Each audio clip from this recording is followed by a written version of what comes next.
Dans un instant, nous recevons un ex-candidat des Marseillais, candidat emblématique Antonin, qui fait son grand retour dans Les Apprentis Aventuriers sur W9 aux côtés de Barbara, sa compagne depuis 2 ans. Elle sera avec nous dans ce studio. L'émission a démarré hier.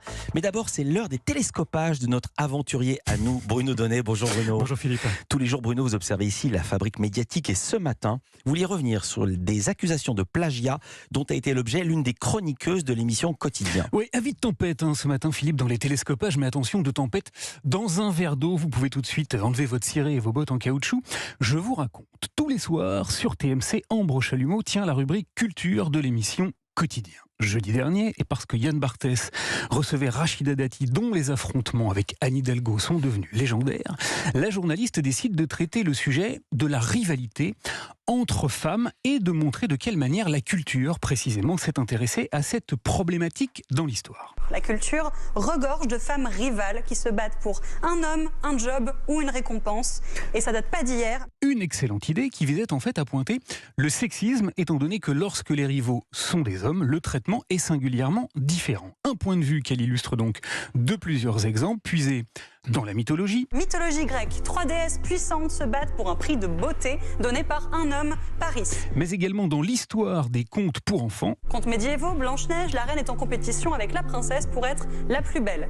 Ou encore dans les grands affrontements qui ont eu lieu au cinéma. Tout le monde connaît aussi cette photo de Sophia Loren et Jane Mansfield, qu'on érige alors en symbole de la rivalité brune-blonde.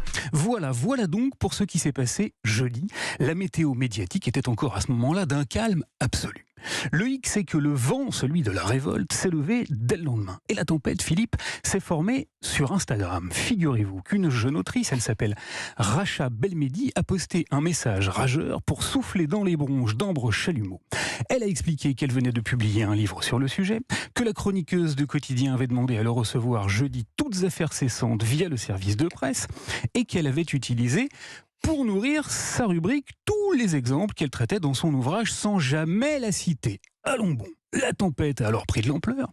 Tout le week-end, Instagram a contaminé Twitter où certains grands comptes ont allègrement soufflé sur les braises de cette appétissante polémique. Et voilà comment ce qui n'était au départ que sur les réseaux sociaux a fini par se retrouver repris, relayé par des journalistes, des vrais, qui œuvrent dans les médias. Alors, hier soir, prise dans l'œil du cyclone, Ambre Chalumeau a effectué une petite mise au point.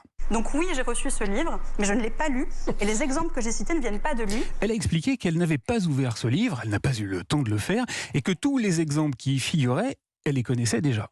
En l'occurrence, les films Eve de Mankiewicz et Qu'est arrivé à Baby Jane, j'en ai déjà parlé dans une chronique il y a 6 mois. Bref, Ambre Chalumeau a dû se justifier, expliquer qu'elle n'avait rien volé à personne, et elle a dû décrire ses méthodes de travail. Tout ça pour dire que comme pour chaque chronique, j'ai compilé plusieurs sources et des connaissances personnelles et je n'ai pas utilisé ce livre sans le citer. Voilà, fermez le banc, fin de la tempête médiatique, vous pouvez rouvrir les volets. Alors qu'est-ce que raconte cet épisode et qu'est-ce qu'il nous dit des mutations médiatiques que nous aimons tant observer ici? Eh bien, il est en fait tristement symptomatique de la porosité qui existe désormais entre des méthodes qu'on croyait réservées au petit monde numérique, celui qui aime tant haïr, qui sont désormais en train de gangréner, de pénétrer très tranquillement la sphère médiatique. Car si ce petit vent a réussi à prendre une telle ampleur, c'est uniquement parce que personne, parmi tous ceux qui lui ont permis de grossir, n'a pris le temps d'effectuer une étape pourtant primordiale en matière d'information qui se respecte, la vérification. Personne parmi les zélateurs de la tempête n'a questionné Ambre Chalumeau,